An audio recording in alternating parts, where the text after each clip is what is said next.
பிரியமான சகோதர சகோதரிகளே, இயேசு கிறிஸ்துவின் நாமத்தில் உங்களை வாழ்த்துகிறேன். இன்றைய நாளிலே இந்த அரோமா டிவி வழியாக உங்களை சந்திப்பதில் நான் மிகவும் மகிழ்ச்சி அடைகிறேன். ஆண்டவராகிய இயேசு கிறிஸ்து இந்த நாளை கொடுத்த நன்மைக்காக, இந்த நாளுக்காக தேவனுக்கு நான் நன்றி செலுத்துகிறேன். பிரியமான சகோதர சகோதரிகளே, இந்த வாய்ப்பை எனக்கு கொடுத்த அருமா TV brother pastor Daniel John அவர்களுக்கும் மற்றும் அனைத்து உறுப்பினர்களுக்கும் என்னுடைய மனமார்ந்த நன்றியை தெரிவித்துக் கொள்கிறேன். இந்த நாளிலே கர்த்தர் எனக்கு கொடுத்த இந்த வாய்ப்பு என்னுடைய சாட்சியை உங்களோடு கூட பகிர்ந்து கொள்ளும்படியாக கொடுத்திருக்கிறார். இந்த சாட்சியை நான் உங்களோடு பகிர்ந்து கொள்வதில் நான் மிகுந்த மகிழ்ச்சி அடைகிறேன். நான் என்னுடைய சாட்சியை பகிர்ந்து கொள்வதற்கு முன்னால் என்னுடைய இளமை காலத்திலே நான் எப்படி இருந்தேன் என்பதை குறித்தும், எப்படி ரட்சிக்கப்பட்டேன் என்பதை குறித்தும், இன்று எப்படி கர்த்தருக்கு ஊழியம் செய்து கொண்டிருக்கிறேன் என்பதை குறித்தும் இந்த நாளிலே உங்களோடு கூட நான் பகிர்ந்து கொள்ள விரும்புகிறேன். என்னுடைய பெயர் போஸ்கோ பாரதி. என்னுடைய தகப்பனார், தாயார் இவர்கள் கத்தோலிக்க பின்னணியிலே உள்ளவர்கள். நானும் கத்தோலிக்க பின்னணியிலே வளர்க்கப்பட்டேன். என்னுடைய அப்பா அம்மாவுக்கு நாங்கள் 6 பிள்ளைகள்.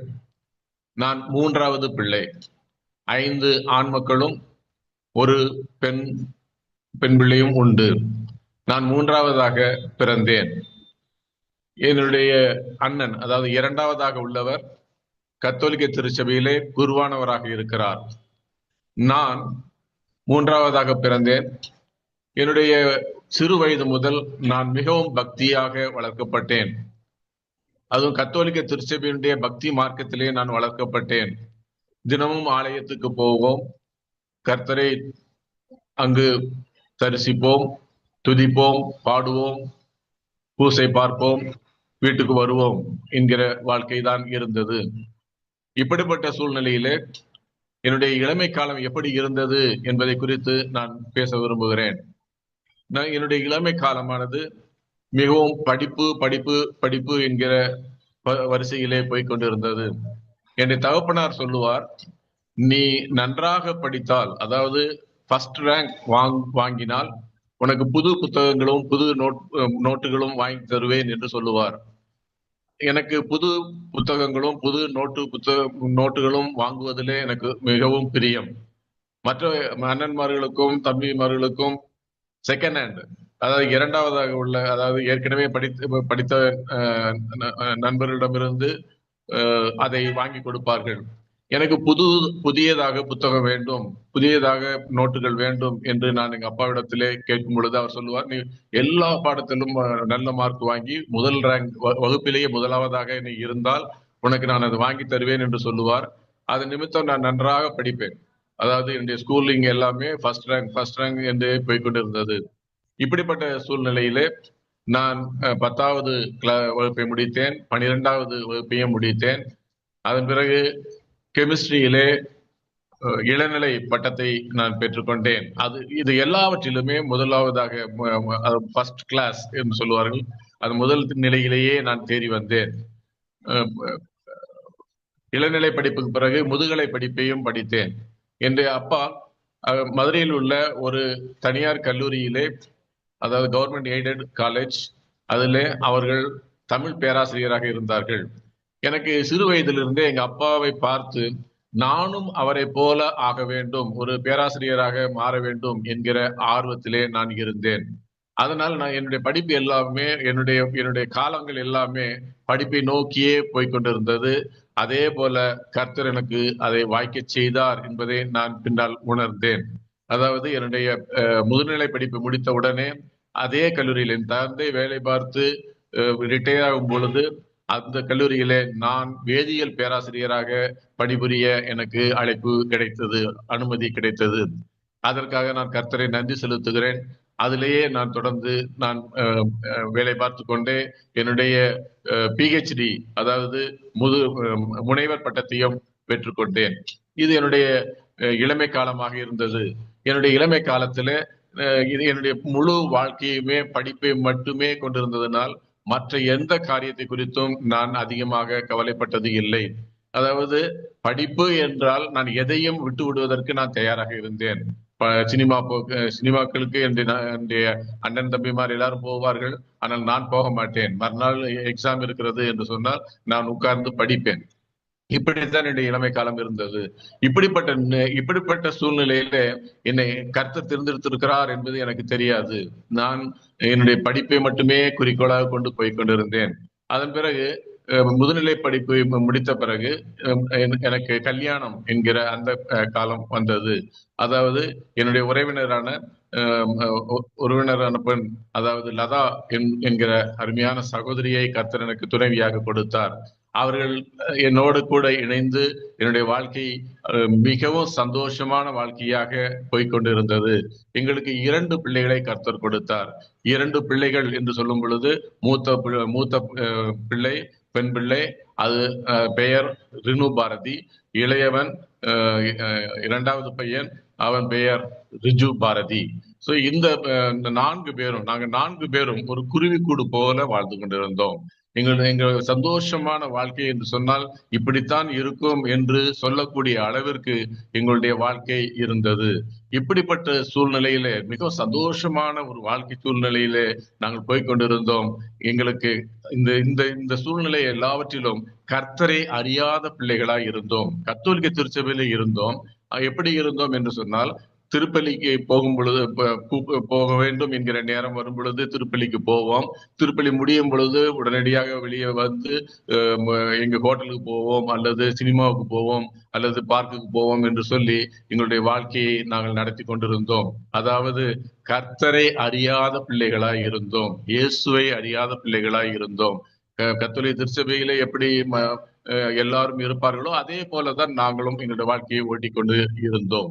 அப்படிப்பட்ட சூழ்நிலையிலே கர்த்தர் எங்களை சந்திக்க முடிவு செய்திருக்கிறார். அது எங்களுக்கு தெரியாது. அவர் எப்படி சந்திக்க போகிறார் அதுவும் எங்களுக்கு தெரியாது. ஆனால் அவர் சந்திக்கிற நேரம் வந்தது. அதாவது 2000 வருடத்திலே, கிபி 2000 எங்களை கர்த்தர் சந்திக்க முடிவு செய்திருக்கிறார்.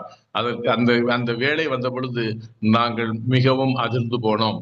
எப்படி என்று சொன்னால், அந்த 2000வது வருடம் மே மாதம் 30ஆம் தேதி என்னுடைய மூத்த மகளை நான் இழந்து விட்டேன்.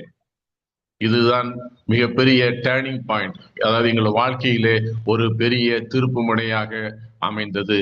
இது என்ன நடந்தது என்று சொல்லும் பொழுது, அந்த மே மாதத்துடைய துவக்கத்திலே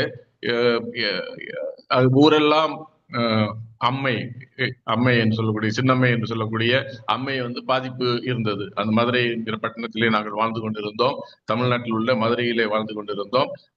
அப்பொழுது மதுரையில எல்லா இடத்திலும் சின்னம்மை என்கிற அந்த அம்மை காய்ச்சல் இருந்தது.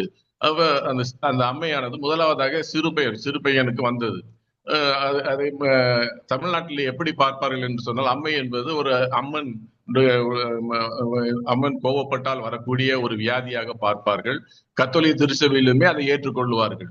அப்போ என்ன சொல்லுவாங்க அப்படின்னு சொன்னா, ஜஸ்ட் நீங்க ஒன்னும் செய்ய வேண்டாம், பேசாம வீட்டுல ஐசோலேட்டடா இருங்க, அது ஆட்டோமேட்டிக்கா வரும், அது 14 டேஸ்ல அது பாட்டுக்கு இறங்கிரும் என்று சொல்லுவார்கள். அதே போல என் சிறு பையனுக்கு அந்த அம்மை வந்தது, அது போல இறங்கி விட்டது. அதே நேரத்துல மே மாதம் 2ஆம் தேதி என்னுடைய மகளுக்கும், மூத்த மகளுக்கும் அதே அம்மையானது வந்தது. அது வந்தது, இறங்கவில்லை, அது கூடிக்கொண்டே போனது. இப்படி கூடிக்கொண்டே போகிறதே என்று சொல்லி நாங்கள் பயந்து போனோம். உடனடியே பக்கத்தில் இருக்கக்கூடிய ஆஸ்பத்திரிக்கு போனோம். அங்குள்ள டாக்டர் உடனே எக்ஸ்ரே எடுக்க சொன்னார்.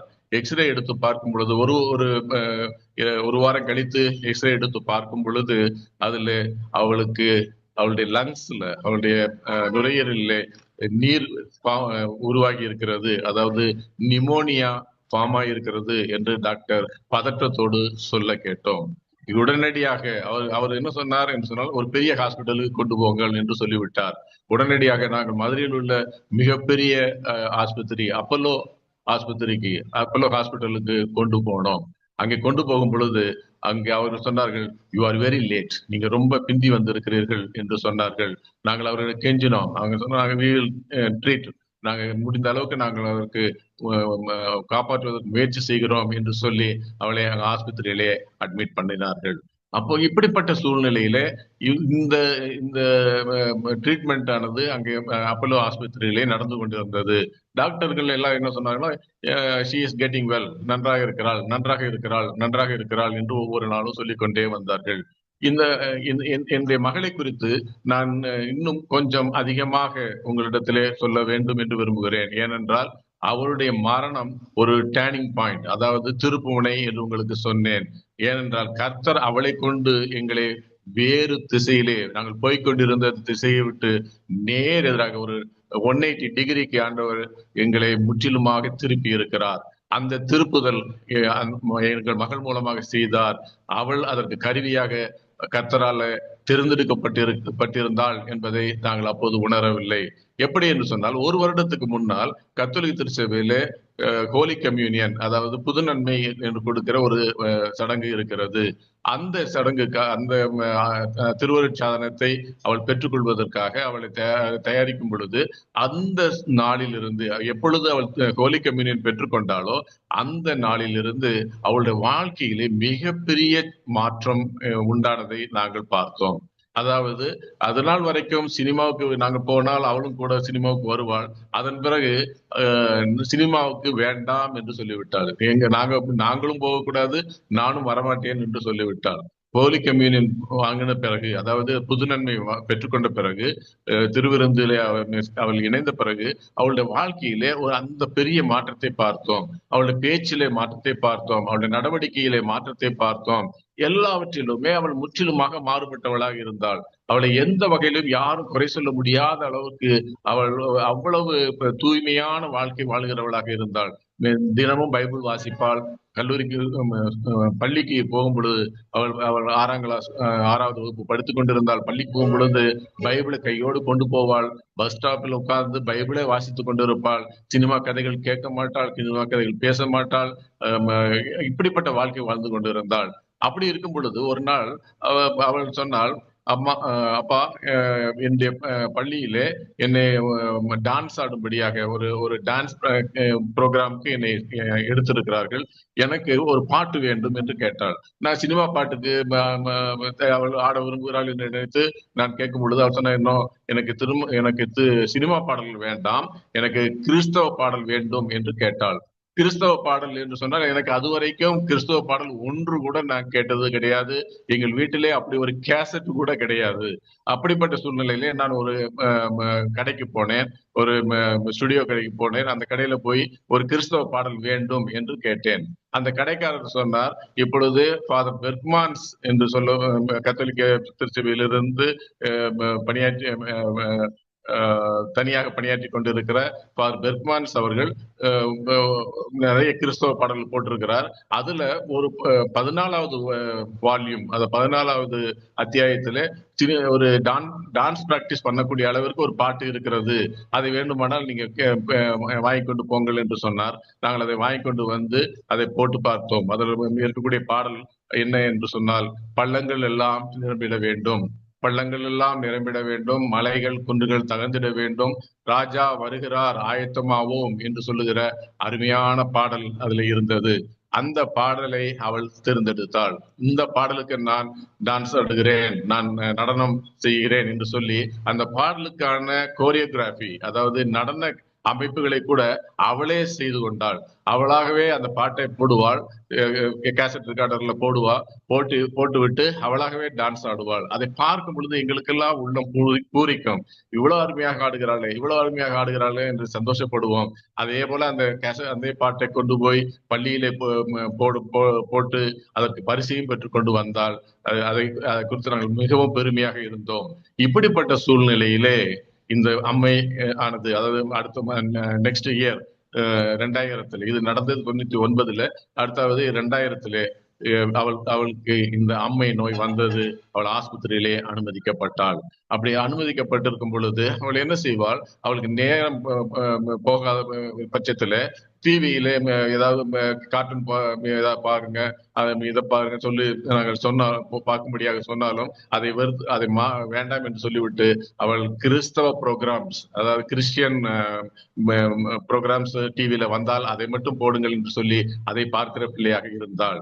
அப்பொழுது அவள் மீதிய நேரத்துக்கு நான் எதையாவது படம் வரைகிறேன் என்று சொல்லி பேப்பர் கேட்பாள். அப்போ அந்த பேப்பரும் பேனா எல்லாம் கொடுக்கும் பொழுது அவள் ஒரு நாள் மிக அழகான ஒரு ஒரு சம்மனசு, அதாவது ஏஞ்சல் உடைய படத்தை அவள் வரைந்து அதன் கீழே 28 ஆக்சிடென்ட் என்று ஆங்கிலத்திலே எழுதினாள்.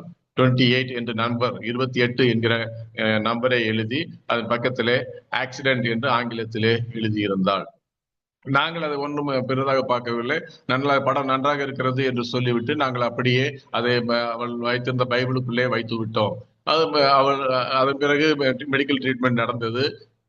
மே மாதம் 30ஆம் தேதி வந்தது. அந்த தேதி வந்தது ஏன் வந்தது என்று நினைக்கும்படியாக அந்த நாளிலே மாலையிலே 6 மணிக்கு அவள் எங்களை விட்டு பிரிந்து போனாள். இதை எங்களால தாங்க முடியவில்லை, தாங்க முடியாத துயரம், எங்களால் இதை ஏற்றுக்கொள்ள முடியவில்லை. எப்படி நடந்தது என்று சொல்லி நாங்கள் திகைத்து போனோம். அவளை அதாவது மயங்கின உடனே அவளை ஐசியூக்கு கொண்டு போய் விட்டார்கள். ஐசியூக்கு கொண்டு போன உடனே 1 மணி நேரமாக அவர்கள் அவளுடைய உயிரை திரும்ப கொண்டு வருவதற்காக அவர்கள் போராடினார்கள். அப்படி போராடியும் முடியாத அந்த வேளையிலே அவர்கள் என்னை அழைத்தார்கள், உள்ளே அழைத்தார்கள். நான் போனேன்.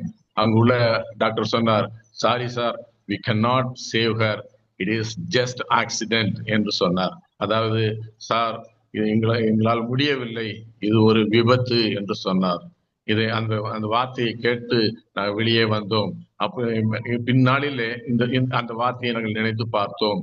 அதாவது அவள் எழுதி வைத்திருந்தாள் 28 ஆக்சிடென்ட் என்று எழுதி வைத்திருந்தால் அந்த ஆக்சிடென்ட் என்ற வார்த்தை டாக்டருடைய வாயிலிருந்து சொல்ல அந்த நேரம் நாங்கள் கேட்டோம். அப்பொழுது வெளியே வந்த உடனே நாங்கள் என்ன செய்வது என்று திகைத்து போயிருக்கும் பொழுது அவர் முந்தின நாள் எங்களோடு கூட அவர் பேசி இருக்கிறாள். என்ன பேசினால், என்னுடைய மனைவிடத்திலே அவர் பேசினாள், அம்மா நாளை தினத்திலே எனக்கு நீங்கள் இப்படியெல்லாம் செய்ய வேண்டும், அதாவது எனக்கு மட்டும்தான் நீங்கள் ரோசா பூ மாலை போட வேண்டும், நீங்கள் யாரும் வைக்க கூடாது, நீங்கள் இப்படியெல்லாம் இருக்க வேண்டும் நீங்கள் என்று சொல்லி பல காரியங்களை குறித்து அவள் பேசினாள். அதுல மிக முக்கியமான காரியம், என்னை சுற்றிலும் ஏஞ்சல்ஸாக நிற்கிறார்கள், நிறைய வானதூதர்கள் இருக்கிறார்கள், ஏசப்பாவும் வரப்போகிறார், அதை எல்லாரும் எதிர்பார்த்து கொண்டு இருக்கிறார்கள் என்று சொல்லி அவள் அந்த முந்தின நாள் இரவிலே என் மனைவிக்கு வெளிப்படுத்தி இருந்தாள். அதை கேட்கும் பொழுது நாங்கள் இந்த வேதத்திலும் இந்த சரித்திலும் அறிவில்லாதவர்களாக இருந்தபடியினால் அவளுக்கு குழப்பம் உண்டாயிருக்கிறது என்று சொல்லி அதை நாங்கள் புறந்தள்ளி விட்டோம். அவளை இழந்த பிறகு கர்த்தர் எங்களை உண்மையாகவே சந்தித்தார் என்பதை நாங்கள் உணர ஆரம்பித்தோம். அந்த நாள் முதல் முற்றிலுமாய் கர்த்தருக்கு எங்களை ஒப்பு கொடுத்தோம். அந்த மரித்த அந்த வேளையில வந்தவர்கள் எல்லோரும் கேட்டார்கள், இது இவ்வளவு அருமையான பிள்ளையை ஏன் விட்டீங்க, கர்த்தருக்கு கண்ணில்லையா, கடவுளுக்கு கண்ணில்லையா என்று பேசும் பொழுது என் துணைவியார் சொல்லுவார், இல்லை, கர்த்தரை மட்டும் ஒருபோதும், இயேசுவை மட்டும் ஒருபோதும் குறை சொல்லாதீர்கள், அவரை குறை சொன்னால் என் மகளுக்கு பிடிக்காது என்று அவள் கதறி அழுகிறதை நாங்கள் எல்லோரும் பார்த்தார்கள். அப்படிப்பட்ட சூழ்நிலையிலே நாங்கள் உடைந்து போனோம். குருவிக்கூடு போல இருந்தோம். நாங்கள் 4 பேரும் ஒரு குருவிக்கூடு போல இருந்தோம். அப்படி இருந்த இந்த குடும்பத்திலே இப்படிப்பட்ட ஒரு இழப்பு வந்தது என்னால் ஏற்றுக்கொள்ளவே முடியவில்லை. எப்படி? நான் மிக நல்லாக படித்தேன், நான் நன்றாக வாழ்ந்தேன், நன்றாக திருப்பலிக்கு போவேன், ஸ்பிரிச்சுவல் காரியங்களில், ஆவிக்குரிய காரியங்களில் நான் எந்த குறைவும் வைக்கவில்லை. தினமும் திருப்பலி பார்க்க போவேன், மற்ற காரியங்கள் எல்லாவற்றிலும் நான் உண்மையாகத்தானே இருந்தேன். இருந்தேன். தேவனுக்கு பிரியமாகத்தானே இருந்தேன். எந்த கெட்ட பழக்கமும் என்னிடத்திலே கிடையாது. குடியோ சிகரெட்டோ எந்த வித பழக்க வழக்கங்களோ எந்த ஒரு பழக்கமும் கெட்ட பழக்கமும் இல்லாத ஒரு மனிதனாக நான் இருந்திருக்கிறேன். என் பிள்ளைகளை அப்படி வளர்த்திருக்கிறேன்.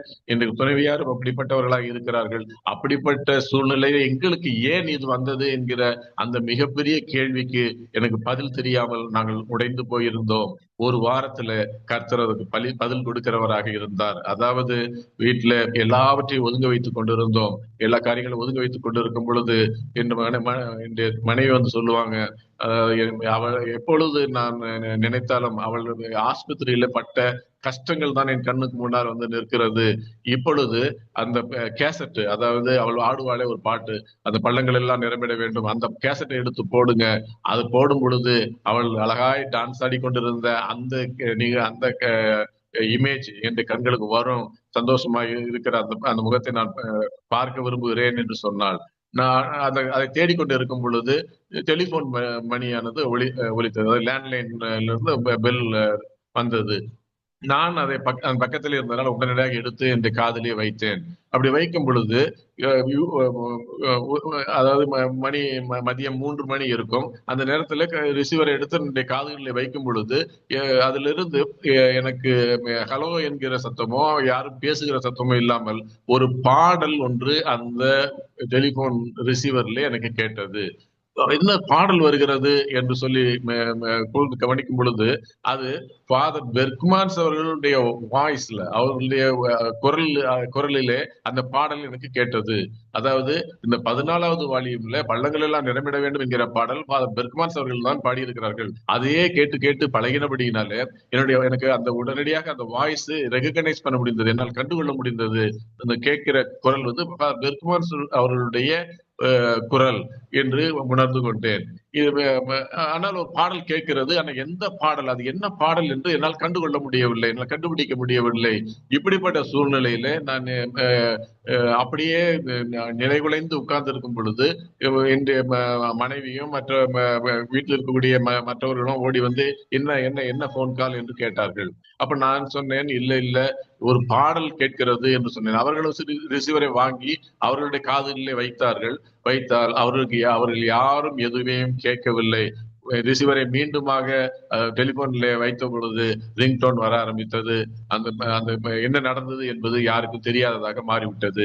இப்படிப்பட்ட உடனே அவர் என்ன என்ன என்ன கேட்டீர்கள், என்ன நடந்தது என்று கேட்கும் பொழுது நான் சொன்னேன், இந்த டெலிபோன்ல ஒரு பாடல் ஒன்று வந்தது, அது ஃபாதர் பெர்க்மான்ஸ் அவருடைய வாய்ஸ்ல, அவருடைய இதுல குரலிலே இருந்தது என்று சொன்னேன். என்னால் அந்த நேரத்திலே ஒரு வார்த்தையை மட்டும் நிதானிக்க முடிந்தது. அவர் அடைக்கலம் தருவார் என்கிற அந்த வார்த்தை எனக்கு தெளிவாக கேட்டது. அப்போ அவர் அடைக்கலம் தருவார் என்கிற வார்த்தை வந்தது என்று சொன்னேன். அப்போ உடனடியாக என்ன நினைத்தோம், இது வந்து யாராவது ஒருவர் நமக்கு ஆறுதலுக்காக டெலிபோன் வழியாக அந்த பாடலை நமக்கு அனுப்பியிருக்கலாம், அதனால நம்ம கேட்போம் என்று சொல்லி என்னுடைய நண்பர்கள், உறவினர்கள் எல்லோருக்கும் போன் பண்ணி, இந்த நேரத்துக்கு மதியானம் 3 மணிக்கு நீங்க பாடல் போட்டு விட்டீர்களா, டெலிபோன்ல பாடல் அனுப்பினீர்களா என்று கேட்டோம். அவர்கள் யாரும் இல்லை என்று சொல்லிவிட்டார்கள்.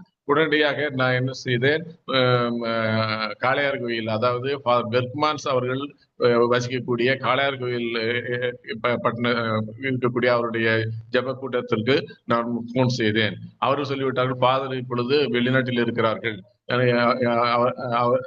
அவர் இங்கே இல்லை என்று சொல்லிவிட்டார்கள். இப்படிப்பட்ட சூழ்நிலையில என்ன செய்வது என்று நாங்கள் இருக்கும் பொழுது இது கர்த்தர் செய்த காரியம் என்பதை உணர ஆரம்பித்தோம். கர்த்தர் ஏதோ செய்து கொண்டிருக்கிறார் என்று. இதை பக்கத்தில் வீட்டில் இருக்கக்கூடிய ஒரு நண்பருக்கு, அவர் கிறிஸ்தவ நண்பர், ஒரு ஆவிக்குரிய சபைக்கு போகிறவர், அவரிடத்திலே நாங்கள் ஷேர் பண்ணினோம். ஏனென்றால் கத்தோலிக்க திருச்சபையில இதை சொன்னோம் என்று சொன்னால் அவர்கள் நம்மை வந்து நமக்கும் மூளை குழம்பி விட்டது என்று சொல்லி விடுவார்கள் என்று சொல்லி நாங்கள் அதை அவர் மற்றவர்களிடத்திலே சொல்லாமல் நாங்கள் நேரடியாக அந்த ஆவிக்குரிய சபை நண்பரிடத்திலே பேசினோம். அவர் உடனடியாக அந்த அவருடைய சபையினுடைய போதகர், தலைமை போதகராக இருக்கக்கூடிய பாஸ்டர் ஜோசப் பாலச்சந்திரன் அவர்களிடத்திலே போய் அதை சொல்லிவிட்டார்கள். அவர் உடனடியாக வீட்டிற்கு வந்தார். வந்து எங்களுடைய அந்த நிகழ்ச்சி நடந்த அந்த அற்புதத்தை கேட்டு அவர் சொன்னார், இதே போல ஃபாதருடைய பாடல், பெர்க்மான்ஸ் அவருடைய பாடலை கேட்டு ரட்சிக்கப்பட்ட நிகழ்ச்சியை நாங்கள் கேள்விப்பட்டு இருக்கிறோம். இது இரண்டாவதாக நாங்கள் கேள்விப்படுகிறோம் என்று சொல்லி அவர் ஃபாதர் பெர்க்மான்ஸ் அவர்கள் என்ற நண்பர் தான், நான் உங்களை அவரை சந்திக்கும்படியாக நான் அழைத்து போகிறேன் என்று சொல்லி அவரிடத்திலே எங்களை அழைத்து கொண்டு போனார்கள். அப்படி அவர் ஃபாதர் பெர்க்மான்ஸ் அவர்களை சந்திக்கும் பொழுது அவர் இந்த நிகழ்ச்சியை முழுவதுமாக கேட்டுவிட்டு அவர் சொன்னார், இது நிச்சயம் இந்த மாதிரி ஒரு பாடல் நான் எழுதவே இல்லை, ஆனால் இதை கர்த்தர் உங்களுக்காக செய்திருக்கிறார், அவருடைய தூதர்கள் பாடியிருக்கிறார்கள், அவர் என்னுடைய குரலை பயன்படுத்தி உங்களை ரட்சிப்புக்குள்ளாக நடத்தி இருக்கிறார் என்பதை நினைத்து நான் கர்த்தரை ஸ்தோத்தரிக்கிறேன் என்று சொல்லி, கர்த்தர் உங்களை ஊழியத்துக்கென்று அழைத்திருக்கிறார், நீங்கள் கர்த்தருக்கு ஊழியம் செய்யுங்கள் என்று சொல்லி எங்களை ஆசீர்வதித்து அனுப்பினார்கள். நாங்கள் மீண்டுமாக வீட்டுக்கு வந்தோம். இப்படிப்பட்ட ஒரு சூழ்நிலையிலே எங்களால் இந்த இழப்பை ஏற்றுக்கொள்ள முடியவில்லை. ஏன் இதை செய்ய வேண்டும்? கர்த்தர் ஊழியத்துக்கு அழைக்கிறார் என்று சொன்னால் இது என் மகளை ஏன் அவர் எடுக்க வேண்டும்? என் மகளோடு கூட சேர்ந்து ஊழியம் செய்ய என்ன தடை இருக்கிறது என்று சொல்லி நாங்கள் மிகவும் குழம்பி போய் இருந்தோம். அப்பொழுது என்னுடைய சகோதரனுடைய உடன் பிறந்த சகோதரி அவர்கள் சொல்லுவார்கள், நீங்க இப்படி கஷ்டப்பட்டு வேதனைப்பட்டுக் கொண்டிருப்பது சரியில்லை. ஒரு கத்தோலிக்க திருச்சபையிலே ஒரு ரெட்ரீட் சென்டர் ஒன்று இருக்கிற கேரளாவிலே சாலக்குடி என்கிற பகுதியில ஒரு ரெட்ரீட் சென்டர் ஒன்று இருக்கிறது, நீங்கள் அங்கே போங்கள், அங்கு ஒரு வாரம் நீங்கள் அங்கு இருந்து தியானம் செய்தால் உங்களுக்கு இந்த வேதனைகள் மாறும் என்று சொல்லி எங்களை அங்கே அனுப்பி வைத்தார்கள். நாங்கள் போனோம். உள்ளே நுழைந்த பொழுது எங்களை வரவேற்ற வாசகம் என்ன தெரியுமா?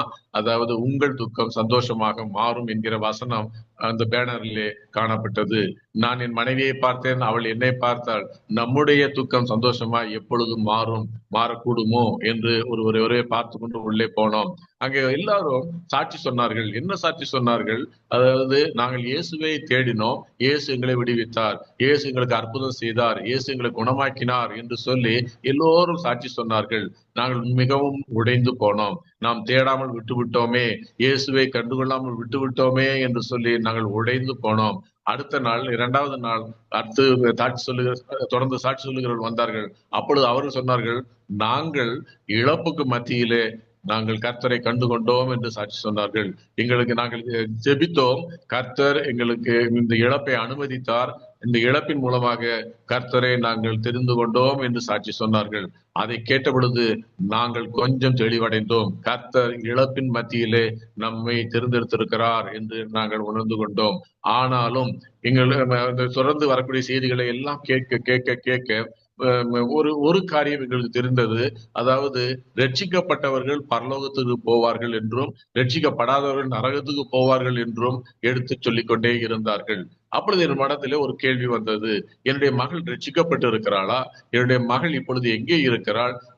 அதாவது நான் கர்த்தரை அறியாதபடியினால் அவளை கர்த்தருக்குள்ளே நான் நடத்த முடியவில்லை, ஆனால் அவள் இப்பொழுது எங்கே இருக்கிறாள் என்கிற ஒரு பெரிய கேள்வி என் உள்ளத்தில் இருந்த. கர்த்தரோடு கூட இருக்கிறாளா? பரலோகத்திலே இருக்கிறாளா? அல்லது அவளுக்கு வேற இடத்திலே இருக்கிறாளா என்கிற ஒரு மிகப்பெரிய கேள்வி என்னுடைய உள்ளத்திலே இருந்தது. அதே வேளையிலே என்னுடைய உற்றார் உறவினர் நண்பர்கள் எல்லோரும் என்னை மிக கேவலமாக பேசின வார்த்தைகள் என் உள்ளத்தை பாடாய்படுத்தி கொண்டிருந்தது. நீ எல்லாம் இவ்வளவு படித்து என்ன பிரயோஜனம்? ஏனென்றால் நான் 1997 டாக்டர் பட்டத்தை பெற்றுக்கொண்டேன், கெமிஸ்ட்ரி டாக்டர் பட்டத்தை பெற்றுக்கொண்டேன். அவ்வளவு பெரிய படிப்பு படித்தும் உனக்கு என்ன அறிவு இல்லாமல் போய்விட்டது, பிள்ளையை இப்படி விட்டு விட்டாயே என்று பேசின பேச்சுக்கள் எல்லாம் நான் உடைந்து போயிருந்தேன். அப்பொழுது அந்த அந்த ஜெபக்கூட்டத்தினுடைய கடைசி நாள் வந்தது. அந்த கடைசி நாளிலே அவர்கள் என்ன சொன்னார்கள், இந்த கடைசி நாளிலே, அதாவது வெள்ளிக்கிழமையிலே, அதாவது நாங்கள் ஜெபிக்க போகிறோம், பரிசுத்த ஆவியானவரை பெற்றுக்கொள்ளும்படியாக எல்லோரும் ஜெபிக்க போகிறோம்.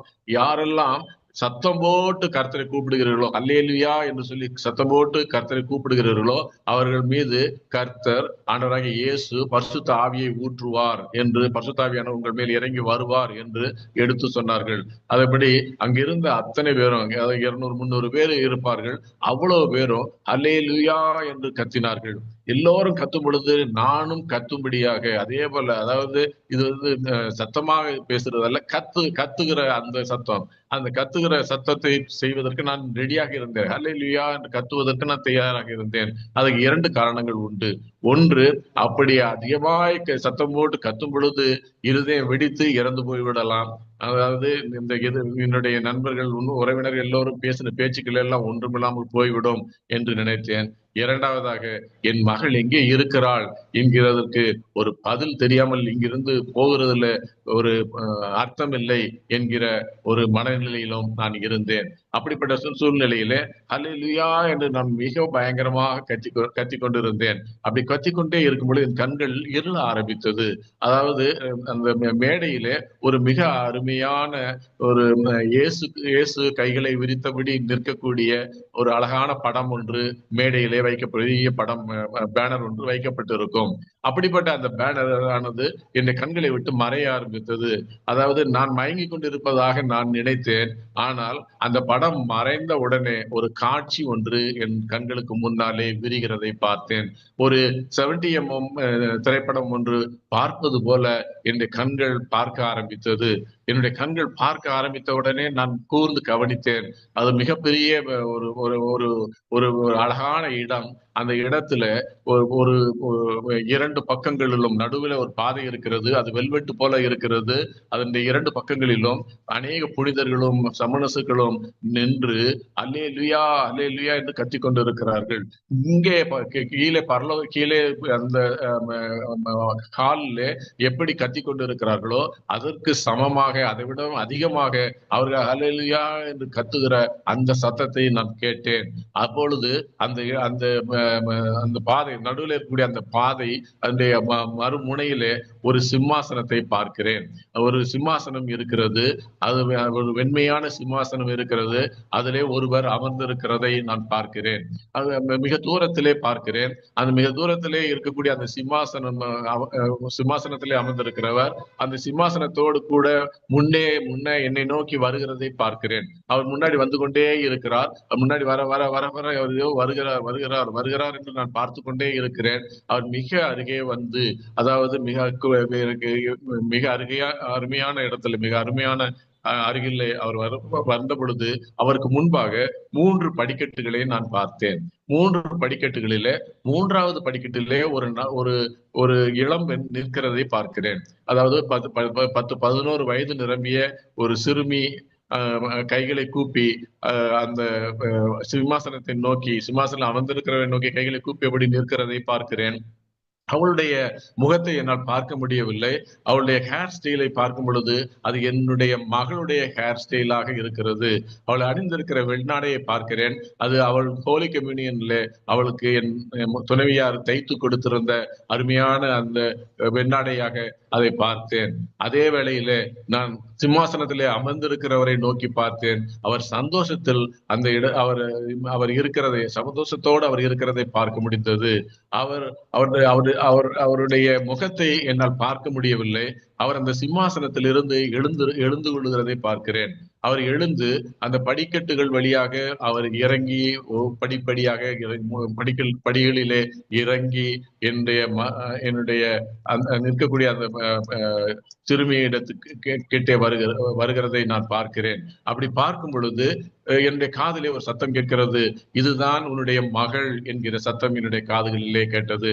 பரிசுத்த ஆவியானவர் தாமே என்னோடு இடைப்பட்டு அதை எனக்கு அறிவுறுத்தி இருக்கிறார். இதோ உன்னுடைய மகள், இவள்தான் உன்னுடைய மகள் என்று அவள் சொல்லும் பொழுது அந்த சிம்மாசனத்திலே அமர்ந்திருந்தவர் இறங்கி வந்து, ஒவ்வொரு படியாக இறங்கி வந்து என்னுடைய மகள் கிட்டே நெருங்கி அவளுடைய இடுப்பிலே தன்னுடைய கையை வைத்து அவளை அழைத்து கொண்டு இன்னொரு மிக ரம்மியமான, மிக அழகான ஒரு பாதையிலே அவளை கூட்டிக் கொண்டு போகிறதை நான் பார்த்து கொண்டே இருக்கிறேன். ஐயோ, அருமையான இடமாக இருக்கிறது. அந்த இடத்துக்கு என்னுடைய மகளை கூட்டிக் கொண்டு போகிறார் என்று நான் பார்த்து கொண்டு இருக்கும் பொழுது அப்படியே அந்த காட்சி என் கண்களை விட்டு மறைந்தது. நான் மீண்டுமாக சுய நினைவுக்கு நான் வந்தேன். இந்த காட்சியை கொடுத்ததன் நிமித்தம் நான் மிகவும் நான் மிகவும் மிகவும் மிகவும் நான் சந்தோஷப்பட்டேன். எனக்கு இந்த கேள்விகளுக்கு பதில் கிடைத்தது. என் மகள் கர்த்தரோடு கூட இருக்கிறாள், ஆண்டவர் இயேசுவோடு கூட இருக்கிறாள் என்று நான் மிகவும் சந்தோஷப்பட்டேன். அப்பொழுது மேடையிலே இந்த சடங்கை, இந்த நிகழ்ச்சியை நடத்தி கொண்டிருந்த சகோதரர் ஒருவர் அங்கு தீர்க்க தரிசனமாக சொன்னார், இங்கே 11 வயது மகளை இழந்து பரிதவித்து கவலையோடு வந்திருக்கிற நபர்கள் உண்டு. அவர்களே கர்த்தர் ஆண்டவராகிய இயேசு கிறிஸ்து தம்முடைய ஊழியத்துக்கென்று அழைத்திருக்கிறார் என்று தீர்க்க தரிசனமாக சொன்னார்கள். அவர்கள் எங்களைத்தான் சொன்னார்கள் என்று நாங்கள் அப்பொழுது அதை அறிந்து கொள்ளாவிட்டாலும் நாங்கள் நிச்சயமாய் அதை பின்னாளிலே நாங்கள் அதை உணர்ந்து கொள்ள ஆரம்பித்தோம். இப்படிப்பட்ட சூழ்நிலையிலே நாங்கள் மீண்டும் அந்த வேளையிலே என்னுடைய துணைவியாரும் அவர்கள் செய்யப்பட்டார்கள். அவர் மீது அவ்வளவாத அபிஷேகம், கரண்ட் ஷாக் போல ஒரு பெரிய அபிஷேகம் அவள் மீது இறங்கியதை அவள் உணர்ந்து கொண்டாள். அதே போல இந்த பையன் மீதும் ஒரு அபிஷேகம் இறங்கியதை அவனும் பெற்றுக்கொண்டான். 3 பேரும் பரிசுத்தாவியினாலே அந்த நாளிலே அபிஷேகம் பண்ணப்பட்டோம். நாங்கள் மீண்டுமாக இங்கு வந்தோம். இங்க வந்து, அதாவது மதுரைக்கு வந்தோம். மதுரைக்கு வந்த பிறகு கத்தோலிக்க திருச்சபையிலே ஊழியம் என்றால் எப்படி செய்வார்கள் என்பது அந்த காலத்திலே 2000வது வருஷத்துல ஒரு தெளிவும் இல்லை, எங்களுக்கு இல்லை. அதனால இது என்ன ஊழியம் என்றால் என்ன என்று தெரியாத பிள்ளைகளாய் நாங்கள் நின்று கொண்டிருந்தோம். அப்பொழுது ஒரு நாள் திருப்பலிக்கு போனோம். அப்பொழுது அங்கிருந்தவர்கள் கூப்பிட்டார்கள், அதாவது இப்பொழுது ஒரு ஜெபக்கூட்டம் இருக்கிறது, ஜெபக்கூட்டத்தில் கலந்து கொள்ள விரும்புகிறவர்கள் முன்னே வாருங்கள் என்று கூப்பிட்டார்கள். நாங்கள் எங்களை அறியாமல் முன்னே போனோம். அப்பொழுது அப்படி முன்னே போகும் பொழுது அவர்கள் அந்த ஜெபக்கூட்டத்திலே எங்களை இணைத்துக் கொண்டார்கள். அந்த ஜெபக்கூட்டத்தில் அவர்கள் இணைத்துக் கொண்டது நிமித்தம் அதன் பிறகு ஒவ்வொரு வாரமும் நடக்கக்கூடிய அந்த ஜெபக்கூட்டத்திலே நாங்கள் கலந்து கொள்ள அவர்கள் எங்களை எடுத்து பயன்படுத்த ஆரம்பித்தார்கள். செய்திகள் கொடுக்கும்படியாக எங்களை கேட்டுக்கொண்டார்கள். ஊரெல்லாம் போய் இயேசுவை பற்றி சொல்லுகிறவர்களாக நானும் என் துணைவியாரும் என் மகனும் மாறிவிட்டோம். அவர்கள் எங்கெல்லாம் அழைக்கிறார்களோ, கத்தோலிக்க திருச்சபையிலே எங்கெல்லாம் அந்த ஜெப கூட்டம் நடக்கிறதோ அங்கெல்லாம் நாங்கள் போய் எங்களுடைய சாட்சியை சொல்லும்படியாகவும் ஆண்டவராக இயேசுவை சொல்லும்படியாகவும் நாங்கள் அனுப்பப்பட்டோம். நாங்கள் சொன்னோம், எல்லா இடத்திலும் சொன்னோம். அதன் பிறகு வீட்டிலே ஜெப கூட்டத்தை நடத்தினோம். நிறைய நபர்கள் வந்தார்கள். அப்பொழுது கர்த்தருடைய ஆவியானவர் என்னோட இடைப்பட்டு நிறைய வெளிப்பாடுகளை கொடுத்து கொண்டிருந்தார். காட்சியில் வழியாக பேசினார். நாங்கள் தொட்டு ஜெபிக்கிற ஒவ்வொருவருக்கும் சுகத்தை கொடுத்தார். இதனால் வீட்டிலே கூடுகிற கூட்டம் நிரம்பி வழிந்தபடியினாலே ஒரு திருமண மண்டபத்தை பிடித்து அதிலே நாங்கள் ஊழியத்தை செய்ய ஆரம்பித்தோம். அந்த ஊழியங்களும் நடந்து கொண்டு இருந்தது. இப்படிப்பட்ட சூழ்நிலையிலே நாங்கள் இந்த சூழ்நிலையிலே நாங்கள் வாழ்ந்து கொண்டிருக்கும் பொழுது கர்த்தர் எங்களுக்கு வெளிநாட்டுக்கு போகக்கூடிய, அதாவது ஆப்பிரிக்காவில் இருக்கக்கூடிய டான்சானியாவுக்கு போகக்கூடிய ஒரு சூழ்நிலையை உருவாக்கினார். அந்த இதன்படி நாங்கள் டான்சானியாவுக்கு வந்தோம். இந்த ஊழியங்கள் எல்லாம் நாங்கள் செய்து கொண்டிருந்தோம். இப்பொழுது அதை விட்டுவிட்டு நாங்கள் இப்பொழுது வெளிநாட்டிற்கு வர வேண்டிய ஒரு சூழ்நிலை வந்திருக்கிறது என்று நாங்கள் மிகவும் சோகமாக, மிக வருத்தமாக இருந்தோம். ஏனென்றால் கர்த்தர் எங்களை அவ்வளவாக பயன்படுத்தினார். ஒரு முறை என்னை ஒரு ஜெபக்கூட்டத்திற்கு வெளிமாநிலத்துக்கு அனுப்பி இருந்தார்கள். அப்படி போயிருக்கும் பொழுது அங்கே அந்த 3 நாள் கன்வென்ஷன் ஒன்று நடந்தது. அந்த 3 நாள் கன்வென்ஷன்ல அவர்கள் 3வது நாள்ல என்ன சொன்னார்கள் என்றால், நாங்கள் இப்பொழுது உங்களை இயேசு தம்முடைய சீடர்களை 2 பேராக அனுப்பினது போல நாங்களும் இன்றைக்கு, அதாவது அந்த 3வது நாள் அதிகாலையில நாங்களும் இன்றைக்கு உங்கள் எல்லாரையும் ஏறக்குறைய ஒரு 50-60 பேர் கலந்து கொண்டிருப்போம். அப்போ நாங்களும் உங்களை 2 பேராக நாங்கள் ஊருக்குள்ளே அனுப்ப போகிறோம். நீங்கள் போய் இயேசுவை பற்றி எல்லாருக்கும் எடுத்து சொல்லுங்கள். மாலையிலே திரும்பவும் வாருங்கள், வந்து சாட்சி சொல்லுங்கள் என்று சொல்லி அவர்கள் அனுப்பினார்கள். அவர் என்ன சொன்னாங்கன்னா, உங்களுக்கு காலையில டிஃபன் கிடையாது, மத்தியானம் சாப்பாடு கிடையாது, ஈவினிங் டிஃபனும் கிடையாது. நீங்க போங்க, கர்த்தர் உங்களுக்கு சந்திப்பார், இயேசு உங்களுக்கு தருவார் என்று சொல்லிவிட்டார்கள். நாங்களும் சரி என்று சொல்லி கிளம்பி விட்டோம். நானும் இன்னொரு சகோதரனுமாக சேர்ந்து நாங்கள் ஊருக்குள்ளே போய் இயேசுவை ஒவ்வொரு வீடாக போய் இயேசுவை பற்றி எடுத்து சொன்னோம். அப்படி எடுத்து சொல்லிக்கொண்டே போகும் பொழுது ஒரு ஒரு இடத்துக்கு வரும் பொழுது ஒரு ஒரு ஊர்ல ஒரு பெரிய லேண்ட்லார்ட், அதாவது ஒரு பண்ணையார போல இருக்கக்கூடிய ஒருவருடைய வீட்டுக்குள்ளே போனோம். அப்போ போகிற நேரத்துல அது லஞ்ச் டைம், அதாவது மதியம் சாப்பாட்டு நேரமாக இருந்தது. அவர் சாப்பிடுகிறீர்களா என்று கேட்டார்கள். நாங்கள் இயேசுவை பற்றி சொல்ல வந்திருக்கிறோம் என்று சொல்லி இயேசுவை பற்றி எடுத்து சொன்னோம். அப்படி சொல்லும் பொழுது அவர்கள் சொன்னார்கள், நாங்கள் இயேசுவை ஏற்றுக்கொள்கிறோம் என்று சொன்னார்கள். அதன் பிறகு நீங்க சாப்பிட்டீர்களா என்று கேட்டார்கள். இல்லை என்று சொன்னோம். உடனே அவர்கள் தன்னுடைய தோட்டத்திலிருந்து இளநீர் நிறைய பறித்து கொண்டு வர சொல்லி அதை வெட்டி அந்த இளநீரை எங்களுக்கு சாப்பிடும்படியாகவும் குடிக்கும்படியாகவும் கொடுத்தார்கள். எங்களுக்கு மதிய உணவு தாராளமாய் இருந்தது. அது மாலை வரை எங்களுக்கு பசிக்கவே இல்லை.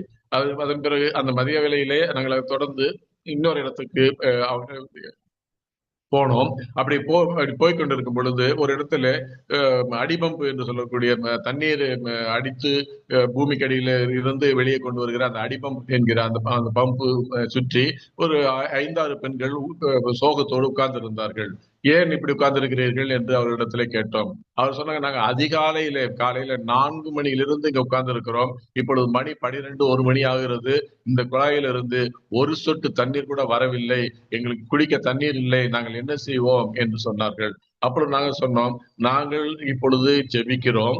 இயேசு உங்களுக்கு தண்ணீர் தருவார். அப்படி தண்ணீர் தரும் பொழுது நீங்கள் இயேசுவை ஏற்றுக்கொள்வீர்களா என்று நாங்கள் கேட்டோம். அருகில் இருக்க நண்பர்கள் சொன்னாரு, பிரதர், நீங்க இப்படி தேவையில்லாம ஒரு ப்ராமிஸ் பண்ணாதீங்க. சப்போஸ் தண்ணீர் வரவில்லை என்று சொன்னால் நமக்கு கஷ்டம் என்று பக்கத்தில் இருந்த நண்பர் சொன்னார். அப்பொழுது நான் ஆண்டவருக்கு மிகுந்த நம்பிக்கையோடு கூட நான் அதை மீண்டுமாக அவர்களிடத்தில் சொன்னேன். அவர் சொன்னார்கள், நிச்சயமாக அந்த அந்த பெண்கள் எல்லாரும் சொன்னாங்க, நாங்கள் நிச்சயமாக இயேசுவை எங்கள் சொந்த ரட்சகராக ஏற்றுக்கொள்வோம் என்று ஒருமிக்க சொன்னார்கள். அப்பொழுது நான் அந்த குழாயின் மீது நான் கையை வைத்து ஜெபிக்க ஆரம்பித்தேன். கண்களை மூடி ஜெபிக்க ஆரம்பித்தேன். அப்படி ஜெபிக்கும் பொழுது கர்த்தர் எனக்கு ஒரு காட்சியை வெளிப்படுத்தினார். அதாவது பூமிக்கு அடியிலே பூமிக்கு அந்த பம்புடைய அடிப்பாகத்திலே பூமி பிளந்து தண்ணீர் வெகுவாக வீறிட்டு வெளியே வருகிறதை கர்த்தர் எனக்கு காட்சியாக வெளிப்படுத்தினார். உடனே நான் அங்க கூடியிருந்த பெண்கள் ஒருவரை கூப்பிட்டு, இப்பொழுது இந்த குழாயில நீங்க பம்பை அடியுங்கள், அப்பொழுது தண்ணீர் வரும் என்று சொன்னேன். உடனே அவர்கள் அடிக்க ஆரம்பித்தார்கள். திம்பு என்று தண்ணீர் கொட்ட ஆரம்பித்தது. அவர்கள் இயேசுக்கே புகழ் என்று சொல்லி அவர்கள் ஆர்ப்பரித்தார்கள். நாங்கள் இயேசுவை ஏற்றுக்கொள்கிறோம், நாளை முதல் நாங்கள் சர்ச்சுக்கு வருகிறோம் என்று சொல்லி அவர்கள் ப்ராமிஸ் பண்ணினார்கள். நாங்கள் அங்கிருந்து கடந்து போனோம். இது இயேசு எங்களோடு கூட இருந்து எங்களை நடத்தின, பரிசுத்த ஆவியானவர் எங்களோடு கூட இருந்து நடத்தின அநேக சம்பவங்களுக்கு ஒரு எடுத்துக்காட்டாக நான் இதை சொல்லிக் கொண்டிருக்கிறேன். இப்பொழுது நாங்கள் தான்சானியாவுக்கு வர வேண்டிய ஒரு சூழ்நிலை வந்த பொழுது, அதாவது ஆப்பிரிக்காவில் இருக்கக்கூடிய தான்சானியா என்கிற கண்ட்ரிக்கு வர வேண்டிய ஒரு சூழ்நிலை எங்களுக்கு வந்தது. அப்பொழுது இந்த ஊழியத்தை நாங்கள் எப்படி செய்ய போகிறோம்? ஆண்டவருக்கு ஊழியம் செய்ய வேண்டும் என்று நாங்கள் எங்களுடைய மகளையே நாங்கள் கொடுத்திருக்கிறோம். அப்படி இருக்கும்பொழுது எங்களால் ஊழியம் செய்ய முடியாமல் இருக்க முடியாது என்று சொல்லி கர்த்தரிடத்தில் ஜெபித்த பொழுது கர்த்தர் ஒரு வாசலை திறந்தார். அதாவது ஆன்லைன் மூலமாக, ஏனென்றால் கொரோனா காலத்துல ஆன்லைன் ஊழியங்கள் நிறைய பெருகினது. கொரோனா பீரியட்ல சர்ச்சஸ் எல்லாமே அடைக்கப்பட்டு இருந்த வேளையில ஆன்லைன்ல நிறைய பேர் பிரேயர்கள் நடத்தி கொண்டிருந்தார்கள். அப்படிப்பட்ட அந்த பிரேயர்கள்ல ஒரு பிரேயர் குரூப்போடு எங்களை இணைத்துக் கொள்ள கர்த்தர் கிருபை செய்தார். அந்த குரூப்போடு இணைந்து நாங்கள் ஆன்லைன்ல நாங்கள் ஊழியங்களை செய்ய ஆரம்பித்தோம். அதை இன்றைய வரைக்கும் நாங்கள் அதை செய்து கொண்டு இருக்கிறோம். கர்த்தர் எங்களோடு கூட இருந்து அதை நடத்தி கொண்டிருக்கிறார். அந்த ஆன்லைன் இதுகள் ப்ரோக்ராம் வழியாக அநேக பேருக்கு, அதாவது நாங்கள் அந்த நேரடியாக செய்யும் பொழுது ஒரு 100 பேர், 200 பேர், 300 பேர் என்று சொல்லி செய்து கொண்டிருந்த ஊழியத்தை இப்பொழுது அநேக ஆயிரங்களுக்கு செய்யும்படியாக கர்த்தர் எங்களுக்கு கிருபை செய்திருக்கிறார். இந்த காலகட்டத்திலே எங்களுடைய வாழ்க்கையிலே போராட்டங்கள் இருந்தது. அதாவது ரட்சிக்கப்பட்ட நாளிலே 2000 நாங்கள் ரட்சிக்கப்பட்டு இருக்கிறோம். ஆனால் அதாவது இயேசுவானவர் 40 நாள் உபவாசம் இருந்து அவர் வெளியே வந்தவுடனே சாத்தான் அவரை சந்தித்ததாக நாம் வேதத்தை பார்க்கிறோம். அதே போல எப்பொழுது நாங்கள் ரட்சிக்கப்பட்டோமோ, அதாவது அந்த 2000 வருடத்திலே எங்களுடைய மகளுடைய இழப்பின் மத்தியிலே நாங்கள் ரட்சிக்கப்பட்டோம். எப்படி ரட்சிக்கப்பட்டோம்? அந்த அந்த அந்த ஃபாதருடைய பாடல் நாங்கள் கேட்ட உடனே, டெலிபோன்ல கேட்ட உடனே என் மனதிலே ஒரு ஒரு காரியம் உதித்தது. அதாவது இந்த பாடலை ஃபாதரை போய் நாம் பார்ப்பதற்கு 1 மாத நேரம் இருக்கிறது, 1 மாத காலம் இருக்கிறது. அதற்கு முன்னதாக நாம் எப்படியாவது அந்த பாடலை கண்டுபிடித்து விடுவோம் என்று சொல்லி ஒரு காரியம் செய்தோம். என்ன செய்தோம் என்றால், அது நாள் வரை அவர் போட்ட கேசட்ஸ், ஃபாதர் பெர்க்மான்ஸ் அவர்கள் போட்ட கேசட்ஸ் வந்து 17 வால்யூம்ஸ் இருந்தது. நான் கடைக்கு போய் அந்த 17 வால்யூமையும் வாங்கி கொண்டு வந்தேன். 17 வால்யூமையும் கேசட் ரெக்கார்டர்ல போட்டு ஒவ்வொரு நாளும், அதாவது காலை எழுந்ததிலிருந்து இரவு தூங்க போகும் வரைக்கும் ஒவ்வொரு கேசட்டாக போட்டு போட்டு போட்டு அந்த பாடலை அந்த டெலிபோன்ல எனக்கு கேட்ட அந்த பாடல் இதுதானா என்று சொல்லி அதை தேட ஆரம்பித்தோம். அதாவது ஃபாதர் பெர்க்மான்ஸ் அவருடைய பாடலை கேட்டு கேட்டு கேட்டு கேட்டு கேட்டு நாங்கள் முதலாவதாக ரட்சிக்கப்பட்டோம். என்னுடைய மனைவியார் ரட்சிக்கப்பட்டார்கள், மகன் ரட்சிக்கப்பட்டான், என்னுடைய மாமனார் மாமியார் என்று ஒவ்வொருவரும் ரட்சிக்கப்பட்டார்கள் என்று அவர்கள் எல்லாம் எங்களோடு கூட வீட்டில் இருந்தவர்கள். அவர்கள் அந்த பாடலை கேட்டே ரட்சிக்கப்பட்டார்கள். அதன் பிறகுதான் ஃபாதரை சந்திக்க போனோம். அப்ப ஃபாதர் எங்களை அந்த ரட்சிப்புக்குள்ளாக தொடர்ந்து வழி நடத்தினார்கள். இப்படிப்பட்ட சூழ்நிலையிலே அந்த இந்த இந்த காரியங்கள் நடந்து கொண்டு இருக்கும் பொழுது எங்கள் வாழ்க்கையில போராட்டங்கள் இருந்தது. இந்த போராட்டங்களை எப்படி எதிர்கொள்வது என்பதற்கு தெரியாமல் நாங்கள் திணறிக் கொண்டிருந்தோம். கர்த்தர் எங்களோடு கூட இருந்து எங்களை அந்த போராட்டங்களை சந்திக்க வைத்தார். அதாவது என்னுடைய மகனுக்கு கல்யாணம் பண்ண வேண்டிய நாள் வந்தது. 2017 நாங்கள் கல்யாணத்தை நடத்தினோம். ஃபாதர் பெர்க்மான்ஸ் அவர்களும் என்னுடைய அண்ணன் கத்தோலிக்க திருச்சபையில ஃபாதராக இருக்கக்கூடிய என்னுடைய அண்ணனும் சேர்ந்து அந்த திருமணத்தை நடத்தி வைத்தார். என்னுடைய மகனுடைய திருமணத்தை நடத்தி வைத்தார்கள். அந்த திருமணம் நடந்து அந்த திருமண நிகழ்ச்சி முடிந்து வரவேற்பு நிகழ்ச்சி ஆரம்பமாக வேண்டிய நேரம் வந்தது. என்னை கூப்பிட்டு, நீ நன்றி சொல்லுங்கள், வந்திருக்க அத்தனை பேருக்கு நீங்க முதல்ல நன்றி சொல்லுங்கள், அந்த நன்றி சொல்லி முடித்த பிறகு வரவேற்பு நிகழ்ச்சியை துவக்கலாம் என்று சொன்னார்கள். அப்பொழுது நான் மைக்கை வாங்கி நான் பேச ஆரம்பித்தேன். என்னுடைய மகள் மரித்த அந்த வேலையை குறித்தும் அந்த நாளிலிருந்து நாங்கள் ரட்சிக்கப்பட்டதை குறித்தும் நான் சாட்சியாக பகிர்ந்து கொண்டேன். எல்லாருக்கும் பகிர்ந்து கொண்டு அந்த வரவேற்பு நிகழ்ச்சியை துவக்கி வைக்கிற வேளையில எல்லாரையும் வரவேற்று பேசிவிட்டு வந்து நான் என்னுடைய இருக்கையிலே அமர்ந்தேன். அப்பொழுது எனக்கு மாரடைப்பு வந்தது, ஹார்ட் அட்டாக் வர ஆரம்பித்தது. நான் என்னுடைய மனைவியிடத்திலே சொன்னேன், எனக்கு ஒரு மாதிரி வருகிறது, நான் படுக்க வேண்டும் என்று சொன்னேன். என்னை உடனடியாக அழைத்து கொண்டு போய் தனியா இருக்கக்கூடிய ஒரு ரூம்ல கொண்டு போய் என்னை படுக்க வைத்தார்கள். அப்பொழுது அங்க அந்த கல்யாணத்துக்கு வந்திருந்த ஒரு டாக்டர் டாக்டர் சகோதரி ஒருவர் இருந்தார்கள். அவர்களை அழைத்து என்னுடைய பல்ஸை செக் பண்ணினார்கள். அது குறைந்து கொண்டே வந்தது. ஐயோ, பல்ஸ் குறைகிறது, உடனடியாக இவரை ஆஸ்பத்திரிக்கு கொண்டு போக வேண்டும், ஒரு ஸ்டெப் கூட அவர் நடக்கக்கூடாது, அவரை தூக்கி கொண்டு உடனடியாக நீங்க பெரிய ஹாஸ்பிட்டலுக்கு கொண்டு போங்கள் என்று அந்த டாக்டர் சொன்னார்கள். அந்த வேளையிலே ஃபாதர் பெர்க்மான்ஸ் அவர்கள் அந்த திருமணத்துக்கு வந்து நடத்தி வைத்த அவர்கள் என்னை பார்க்கும்படியாக உள்ளே வந்தார்கள், அந்த அறைக்குள்ளே வந்தார்கள். இந்த நிலைமையை கேட்டு அவர்கள் கரத்தை என் மேல் வைத்து ஜெபிக்க ஆரம்பித்தார்கள். அப்படி ஜெபிக்கிற வேளையில என் மீது ஒரு பெரிய அபிஷேகம் இறங்கினது. அந்த அபிஷேகம் என்ன பல்ஸ் இறங்கி கொண்டிருந்த, ஆடித்துடிப்பு இறங்கி கொண்டிருந்த அந்த இதை முற்றிலுமாக மாற்றி என்னுடைய பல்ஸ் இம்ப்ரூவ் ஆயிடுச்சுன்னு சொல்லக்கூடிய அளவிற்கு அதில் ஒரு மாற்றத்தை தேவன் கட்டளையிட்டார். அவருடைய கரங்கள் வழியாக கர்த்தர் எனக்கு கட்டளையிட்டார். அடுத்த ஃபாதர் ஜெபித்து விட்டு போன பிறகு அதே டாக்டர் பல்ஸை பார்த்தார்கள். இப்பொழுது ஹீஸ் பெட்டர் தென் ப்ரீவியஸ்லி, இப்ப நல்ல பல்ஸ் நல்லா இருக்கிறது, இட் இஸ் த டைம், இமிடியேட்டா அவரை கொண்டு போங்கள், ஆஸ்பத்திரி கொண்டு போங்கள் என்று அந்த டாக்டர் சொன்னார்கள். உடனடியாக இங்கிருந்து 30 நிமிட டிராவலில் போகக்கூடிய ஆஸ்பத்திரி ஒன்று மதுரையில் இருக்கிறது, மீனாட்சி மிஷன் ஹாஸ்பிட்டல் என்று ஒன்று இருக்கிறது, அங்கே கொண்டு போகும்படியாக சொன்னார்கள். உடனடியாக நாங்கள் கிளம்பினோம். அப்படி கிளம்பும் பொழுது அங்க அந்த டாக்டர் சொன்னாங்க, 15 நிமிடத்துக்குள்ளாக நீங்கள் அங்க போக வேண்டும், இல்லாவிட்டால் கிரிட்டிக்கல் தான் என்று சொல்லிவிட்டார்கள். அப்படி சொல்லி நாங்கள் வெளியே வந்து எப்படி வேகமாக வண்டி அந்த காரை ஓட்டிக்கொண்டு போய்விடலாம் என்று நாங்கள் காரில் கிளம்பும் பொழுது எங்கிருந்தோ ஒரு ஆம்புலன்ஸ் ஒன்று முன்னாடி வந்தது. அந்த வித் சைரன், அதாவது சைரனை போட்டுக்கொண்டு அது வேகமாக எங்களுக்கு முன்னால் போக ஆரம்பித்தது. அது எங்கிருந்து வந்தது என்று எங்களுக்கு தெரியாது, எப்படி வந்தது என்று தெரியாது. அது எங்களுக்கு முன்னாக போய்கொண்டிருந்தது. அதை ஆம்புலன்ஸ் பின்னாகவே என்னுடைய டிரைவர் அந்த காரை வேகமாக ஓட்டிக்கொண்டு போனார். அந்த அந்த ஆம்புலன்ஸ் நாங்கள் போக வேண்டிய அந்த ஆஸ்பத்திரி கிட்ட எங்களை கொண்டு போன உடனே அது வேறு திசைக்கு அது போய்விட்டது. நாங்கள் ஆஸ்பத்திரிக்குள்ளே போனோம்.